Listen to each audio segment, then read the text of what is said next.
Discover Family Church. Pastor Johnny here on this beautiful day. We are excited to have you joining us this morning. I hope things are going great for you.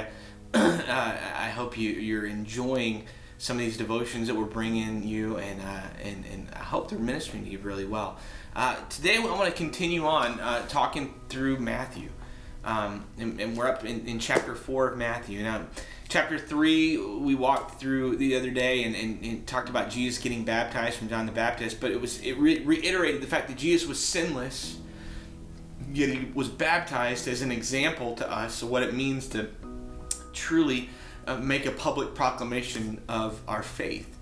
And then we step into chapter 4. And in chapter 4, Jesus goes off into the wilderness. And while he's in the wilderness, Satan comes and tempts him to sin, tempts him to do different things, to try and sin against God in heaven, trying to get him to not be sinless anymore. And basically, so we've just gone through verses talking about how he is sinless, and it's just a great introduction to the temptation that comes when everything seems to be going well. Because I don't know about you, but like when things are going great, that's when temptation comes. That's when things start popping up in your face and giving you opportunities to do the wrong stuff. And the same thing happened with Jesus right here. And when he went into the wilderness, there was something really cool. What I want to show you guys through this story is that he goes in the wilderness, in the desert, and it really is, it paints the same picture of what the Israelites went through in the Old Testament. If you don't know the story, the Israelites, they were slaves in Egypt. I mean, we've all heard the story of Moses parting the Red Sea, all that stuff. They were slaves in Egypt, and then they left, and they went out, and they went into the wilderness to get away from Egypt. But what did they do there? They sinned against God. They did things wrong. They broke the rules. And when they did that, they ended up having to wander through the wilderness for 40 years without a home. Just wandering around. 40 years. And that's insane. You know, you think you've been in social distancing, in quarantine for a long time. 40 years in the desert. That's what they did. And Jesus all of a sudden is going into the desert, into the wilderness in the same way, in a really similar looking place. And in the same way, he's being tempted to sin. Now, obviously, what we see is that Jesus succeeded in obeying God while he was in the wilderness. And what we're seeing here, and that's one of the reasons I love this whole book in Matthew, that why I'm going through it, is that we're seeing not just the story of what happened to Jesus, but what it represents in the future of the book of Matthew, but also what it represents in the future all the way to now, what it represents in your life. And what it represents right here is that this whole passage really represents to us the substitutionary nature of Jesus. That you know, basically what he's saying is like, you went into the desert and you fell, so I'm going to go into the desert and I'm not going to fall.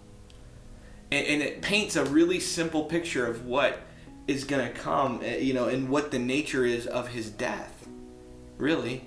At the end of Matthew, we see, at the end of the book of Matthew, Jesus explains that the Lord's Supper, it signifies basically the outpouring of his blood for forgiveness of sin. But that only happens if Jesus himself is without sin. It's the only way it works. And what it's doing is letting us understand the implications that Jesus being sinless should encourage us. It should get us pumped up as believers to understand what it means and why we need to avoid the temptations that come, the idolatry and the ungratefulness and the gossip and whatever else it is. What he's painting is a picture of, hey, you need to try and live this way because it's a better life. But it's also letting us know that whether we succeed in it or not,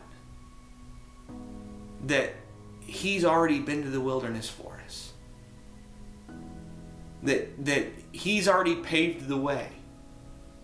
He has already done these things, and he's already willing to sacrifice himself for you and for me because He understands. And what we start seeing is over and over and over again, Jesus substituting himself in place of us. You know, saying, hey, I don't need to be baptized, but I'm going to be baptized because I want to show you what it means to make a public proclamation. I don't have to walk into the wilderness. I'm God. I'm Jesus. I can do whatever I want. But I'm going to, so that I can walk through the wilderness and face temptation. And I can do it sinlessly. I can do it without sin, so that even when you do sin, my blood is still there to cover you. Such a beautiful painting and picture of what Jesus means to us. Church, today, take a few minutes to say thank you for substituting yourself in my place. Say, God, thank you for sending your son down here, even though he didn't have to. Thank you for letting him walk through the wilderness so that when I do and I mess up, I'm still covered. Church, I love you guys so much. I pray that this week is a great week in your life, that you guys grow more and more. Continue reading in Matthew. Follow along with us. You know, we're up in chapter 4 now. And real simple and just a great way to read and sort of see, like, hey, Jesus didn't come here just to live on a cross and die and tell you about how you can go to heaven. He came here to substitute himself in for us. So awesome. Love you guys. Have a great rest of your week.